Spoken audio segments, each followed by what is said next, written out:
welcome back to Daily Dose Recap. The film begins in Norway at the Edvardsen Institute. A scientist named Dr. Jorgen and his colleague Andreas are talking eagerly about an experiment being successful. The two exchange excited hugs and depart their ways. Fast forward 5 years, Andreas is giving a presentation to a packed audience in an Italian convention center. He meticulously places a box on the podium. He then gives a lecture to the audience about the impacts of global warming and the resulting scarcity of food and water. He goes on to say that their initiative will not only lessen global warming, but will also address the issue of natural resource shortage. Andreas claims that this is the only feasible and humanitarian solution to humanity's most pressing issue. The contents of the box are then revealed by him. The crowd is beyond surprised when they see a small Dr. Jorgen in the box. He has the appearance of a typical human, yet he is much tinier. No one can believe what they're seeing. They take a step forward to get a closer look, but the doctor requests that everyone take a seat.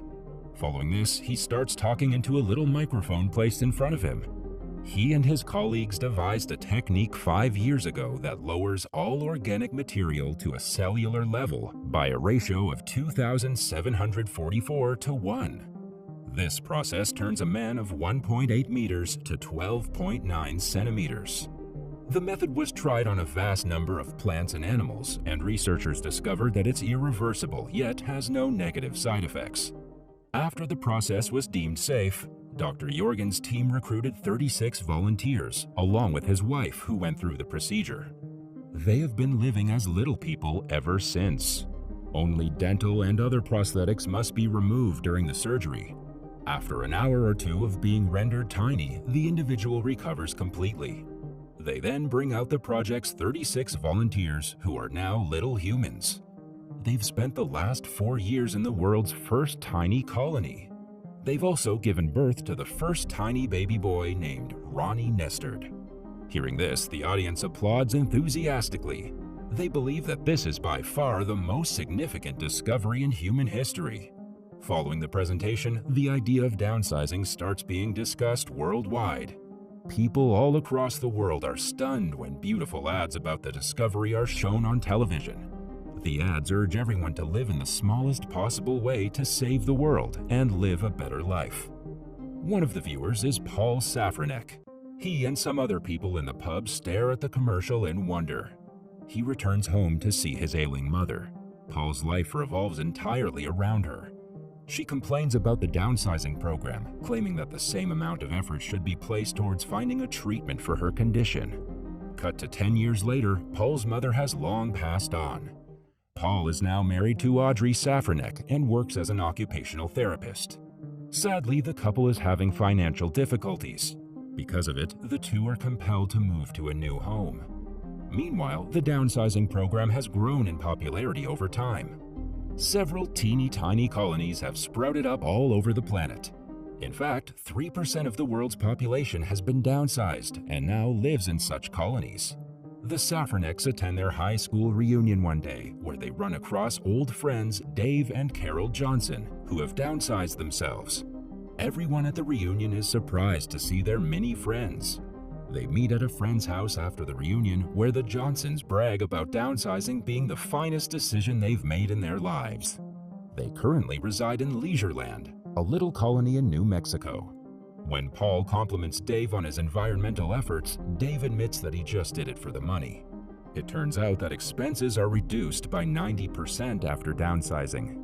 Before they chose to downsize, Dave was broke in Vegas. Now the two are off on a 6-month journey to Italy, where they'll be enjoying the luxurious life in a massive home. The Johnsons' lifestyle fascinates Paul and Audrey, so they attend a Leisureland conference the very next day. They sit with the audience and watch a downsized guy discuss the advantages of downsizing to them. He stands in front of them, showing them the mansion of his dreams. When the small house is opened, it reveals a lavish interior. Inside the residence, a woman brags about her diamond jewelry, which she claims cost her only $83. Paul and Audrey are intrigued by the miniature's lavish lifestyle. They proceed to a viewing area where they may take in the sights of Leisureland. Nets are used to keep mosquitoes and damaging UV rays out of the colony. The pair is awestruck and finally decides to downsize as well. In the next scene, they encounter an agent who informs them that their $152,000 asset is equivalent to $12 million in Leisureland. Hearing this, Paul and Audrey are taken aback. We later see them selling their possessions at a yard sale to get rid of everything and live as miniatures. The couple drives to the Leisureland headquarters the next day, where they will be downsized. Both are nervous about the procedure, but Audrey seems to be unsure about the decision. In the waiting room, the two are separated. At first, Paul is taken for the procedure. They're told that they'll meet after the surgery when they've already been shrunk. They shave Paul's head and eyebrows off at the start of the procedure since hair can't be shrunk. Then they put him in hospital clothes and sedate him so they can shave off all his body hair. They do the same thing to several other males in addition to Paul. They conduct a dental operation on everyone and remove the artificial teeth, since downsizing cannot be done with dental prosthesis. The downsizers are then brought to the incubation hall, where they're maintained completely nude. After a while, we're shown that everyone has been shrunk. They are now carefully picked up with a spatula and placed on tiny beds. Following this, they're passed down to the Leisureland's little nurses. Their dental prosthetics are reinstalled in their mouths. Finally, the procedure is completed and the people who've been shrunk are sent to rest. Paul is alone in the waiting area when he wakes up. He's greeted by a nurse who presents him with a large cracker. He inquires about Audrey's location, so the nurse sets out to find her. After a while, she comes in with a phone. Audrey is on the other end of the line. She hurriedly informs Paul that her head and eyebrows have been shaved. Then, at the airport, we encounter a bald Audrey with just one eyebrow. Paul is taken aback when he learns that Audrey bolted as they began shaving her brows. She has made the decision not to downsize at the last minute. Through the phone, the two shout at each other. Paul is now alone in the new small city. He is shown to his luxurious house, but he must now live there alone. It's been a year now. Audrey and Paul have divorced, and the latter now lives in a new apartment. He had hoped for a simple existence, but the divorce settlement stripped him of half his assets. He's presently employed at a call center and is dating a woman named Kristen. He lives a seemingly boring life. They're eating supper in Paul's room one night when Dusan, Paul's upstairs neighbor, walks in to tell him he's throwing a party. He apologizes to Paul for the noise and invites him to the party if he's interested.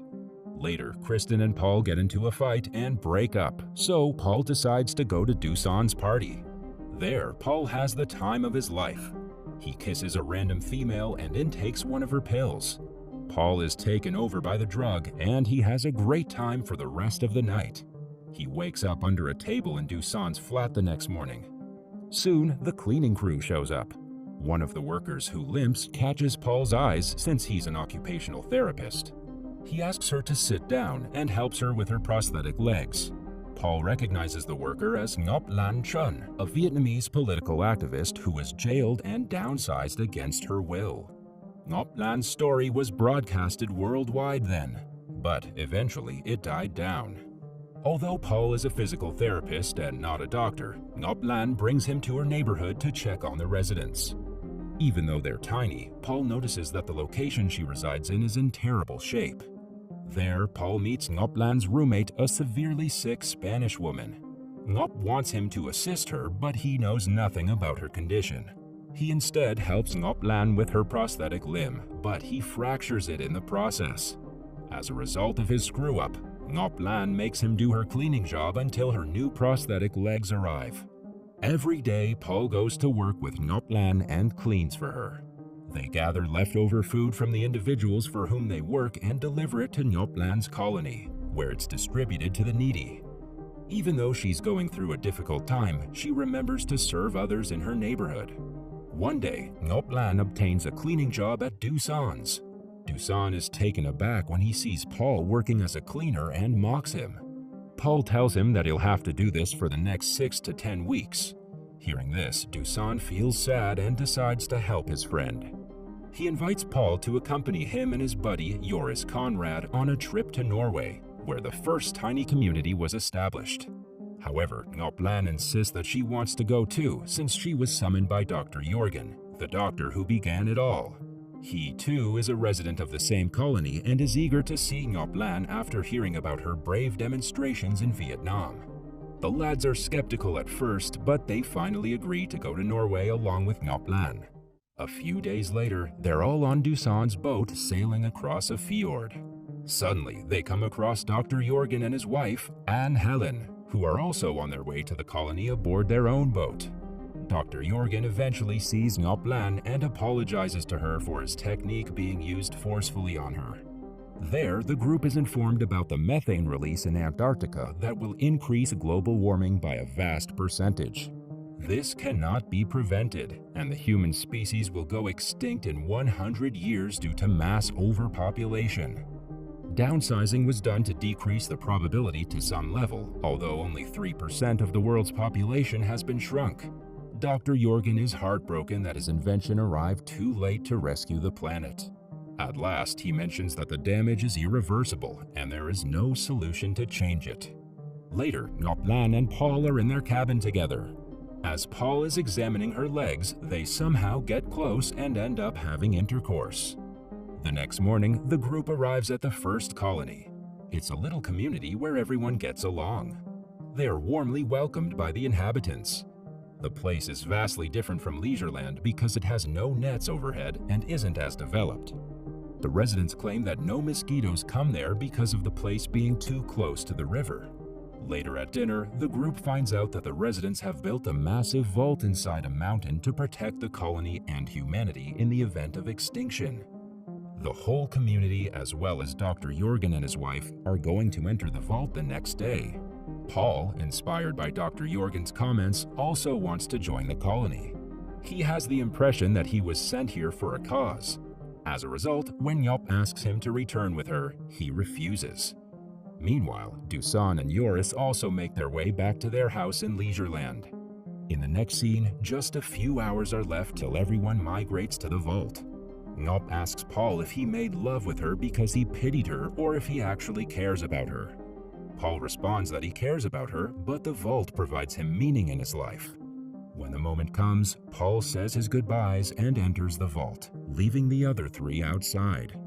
However, he changes his mind halfway through, deciding that he loves Ngop too much to leave for the vault.